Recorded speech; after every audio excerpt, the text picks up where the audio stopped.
Hi, it's Jesse. I'm back again, and I have a word, right? Okay, God has been dealing with me and talking to me about sin and iniquity lately. And I'm going to piece something together for you if you'll just follow me, okay? He gave me Psalm 81, but before I read Psalm 81, I want to show you Zechariah, okay? So if we start out in Zechariah uh, 1 2, the Lord was very angry with your ancestors. Therefore, tell the people, this is what the Lord Almighty says. Return to me, declares the Lord Almighty, and I will return to you, says the Lord Almighty. Do not be like your ancestors, to whom the earlier prophets proclaimed, this is what the Lord Almighty says. Turn from your evil ways and your evil practices, but they would not listen or pay attention to me, declares the Lord. Where are your ancestors now? And the prophets, do they live forever? But did not my words and my decrees, which I commanded my servants the prophets, overtake your ancestors? Then they repented and said, the Lord Almighty has done to us what our ways and practices deserve, just as he determined to do. Okay, now he brought to my mind a woman in a basket as I was reading it, Psalm 81.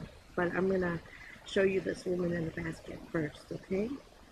It comes out of Zechariah 5, and we'll start at verse 5. It says, then the angel who was speaking to me came forward and said to me, look up and see what is appearing.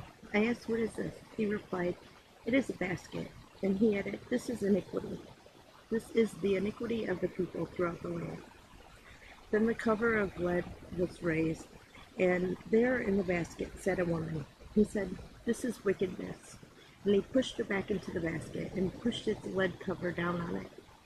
Then I looked up, and there were before me two women. With the wind in their wings, they had wings like those of a stork, and they lifted up the basket between the heaven and earth. Where are they taking the basket? I asked the angel who was speaking to me. He replied, to the country of Babylonia, to build a house for it. When the house is ready, the basket will be set there in its place. Okay, so you ever heard that saying that there's going to be wickedness in high places? Um, when wickedness finds its place, the first thing that it goes for is the head, because if you catch the head, you can rule the body, right? So understand that when we see wickedness in high places, it's because not so much because the people in the head are so much different than the people in the body, but simply because if you rule the head, you can rule the body. And the bad part about wickedness is when it rules over you, it makes you a slave. It puts you in chains, it puts a heavy yoke around your neck, okay?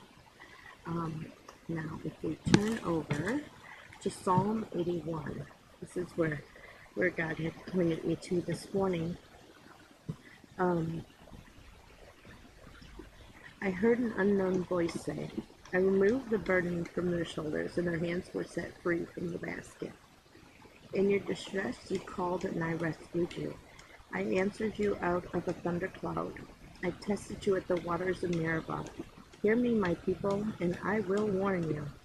If you would only listen to me, Israel, you shall have no foreign god among you. You shall not worship any other god than me. I am the Lord your God, who brought you up out of Egypt. Open wide your mouth, and I will fill it. But my people would not listen to me. Israel would not submit to me. So I gave them over to their stubborn hearts, to follow their own devices. If my people would only listen to me, if Israel would only follow my ways, how quickly I would subdue their enemies, and turn my hand against their foes. Those who hate the Lord would cringe before him, and their punishment would last forever. But you would be fed with the finest of wheat. With honey from the rock, I would satisfy you. Okay, so the reason why God laid this before me was, I think, to give me a picture of what time we're living in. Because if you read through Psalm 81 and you go back to Zechariah, you see a lot of parallels, right? Their hands were stuck in a basket, right?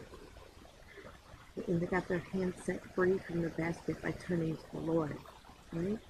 The woman was stuck in the basket, and she was set in her place where they built a house for her, where, and I was thinking on this because, when you build a house for wickedness, you want to preserve it. And, sin is where you make a mistake, but iniquity is where you get in the habit of sinning over and over and over again, and you no longer consider it a sin just as like a sickness or like part of who you are. It's kind of like accept me as who I am because we all have problems, right? And you don't strive to get out of like what you're in so much, even though it's destroying you and destroying those around you. So you got your hand stuck in a basket and you can't break free by yourself, right? The beautiful thing that we have that David didn't have is we have Jesus who promises, to break every chain. His blood breaks every chain that's set against you. He says, come to me and we'll exchange yokes and burdens, right? And he sets you free, right? So, I was thinking on this where, on the end, where, God promises if you'll just turn to me, where we'll leave your sin alone. Just turn to me. Seek ye first the kingdom of God and his righteousness, and then everything else will be added on to you. Never mind the victory over your enemies. Never mind the riches that you desire. Just desire God first. Put God first. And if you'll just put him first, then he says, those who hate you would cringe before him. And their punishment would last forever. But you would be fed with the finest of wheat, with honey from the rock. I would satisfy you. And it just catches me so much because, as I'm reading this, I'm thinking on John chapter 15, right? Let's see if I can find my way back to John here. I am the vine and you are the branches. If you remain in me and I in you, you will bear much fruit. And apart from me, you can do nothing. If you do not remain in me, you are like a branch that is thrown away and withers. Such branches are picked up and thrown into fire and burned. You remain in me and my words remain in you. Ask whatever you wish and it will be done for you. This is to my Father's glory that you bear much fruit, showing yourselves to be my disciples. As the Father has loved me, so have I loved you. Now remain in my love. Doesn't that sound familiar? You would be fed with the finest of wheat, with honey from the rock. I would satisfy you. Israel had this promise all along, right? But Jesus opened it up to like the entire world. Jesus was the one who leveled the playing ground for being chosen of God, because being a Jew simply means that you're a covenant person. You're covered by a covenant of Abraham, right? But Jesus had his own covenant. He didn't have to be covered by Abraham's covenant. He had his own. He didn't have to rush to the table to be seated with Abraham, Isaac, and Jacob. He had his own seat at the table prepared. And through him we also have seats prepared for us. But the thing is, we have to turn away from our sins and turn towards him, And a lot of people don't get that you can't really get to God without Jesus. See, he's the access point. As he said, he's the door that gets you there, and no man comes to the Father except through him. And when we look at Israel as God's chosen people, as the ones that God came and walked with, we have to understand that God reveals himself to who he chooses, and the person then has access to him because he has chosen them first, right? But same thing with Jesus, we don't choose him. He chooses us, and then we just go with him, right? So we wouldn't really believe in him if he didn't first choose us, right? So, but the thing is going forward is understanding that covenant that was with Abraham, that falls on to Isaac and to Jacob, that covenant, it merged with the same covenant that Jesus did. You understand? But covenants, they don't cancel each other out so much as they unite. So we have all the benefits of the old covenant plus the benefits of the new covenant when we come in through Jesus. And how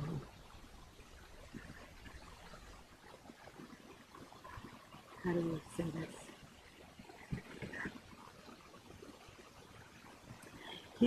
He's making a peace offering to the Lord. And there's a lot of people who will scoff at it and who will laugh at it, and who will cast him down and point out reasons in the book why, he can't be the Messiah, not being a man with children. There's no way he could have looked at his children and extended his days, and so many other little nuances that they insist means that he couldn't be the Messiah. But I don't believe that he's the Messiah because of the facts in the book. And in fact, sometimes I think the facts in the book kind of run contrary to what the truth is, because nowhere in the facts in these books does it say that Jesus was the Messiah because he had a covenant with God. But it says that he's the Messiah because of birthright. Because if you turn in Matthew, in the first chapter of Matthew, what you're going to find is a genealogy coming down, right? What we're going to find is a genealogy, and this genealogy is supposed to establish the reason for him being the Messiah from Abraham on down, right? But here's the deal. Jesus isn't just the Messiah because of birthright. Jesus is the Messiah because Jesus was the one who suffered for God. This is the covenant that God keeps with man over and over and over again, from Abraham on down. If you suffer for God, overcome. How do you overcome? Because if you suffer for him, he will fight for you. He will bless those who bless you and curse those who curse you. You don't have to pick up your sword. All you have to do is turn to him. Turn to him and he will handle the rest, because he wants you to be still. Be still and let him show himself. Be still and let him prove himself. He is God and there is none above him. So as we're looking at the wickedness that's going on in these days, we have to understand that these are the last days. As it gets so very, very dark, as iniquity is like multiplied in the world. We have to understand what time we're living in. But this is not a time to faint or be weary, but it's a time to man up. Jesus washed the feet of the disciples, but I'm pretty sure that people were wiping their feet and using Jesus as a doormat for his entire life.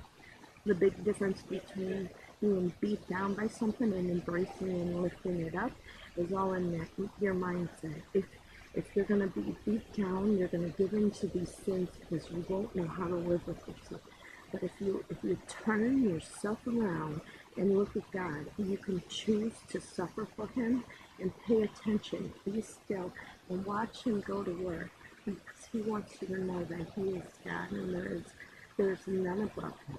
He will fight for you, as he promises here. He says those who hate the Lord would cringe before him, and their punishment would last forever. Does that mean you need to go around cursing people? No. It means that, when you sow in seeds of evil, you reap the fruit of evil, and you get what you deserve. Just like the people in Zechariah said, we are getting exactly what we deserve. But the thing is, you don't have to get what you deserve.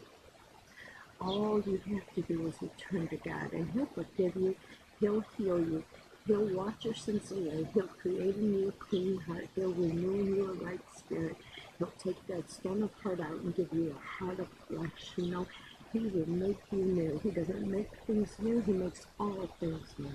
You understand? So you don't have to be afraid of what's going on. You don't even have to be afraid of knowing how to do it. You just have to know who to turn to. And that person is Jesus. You understand?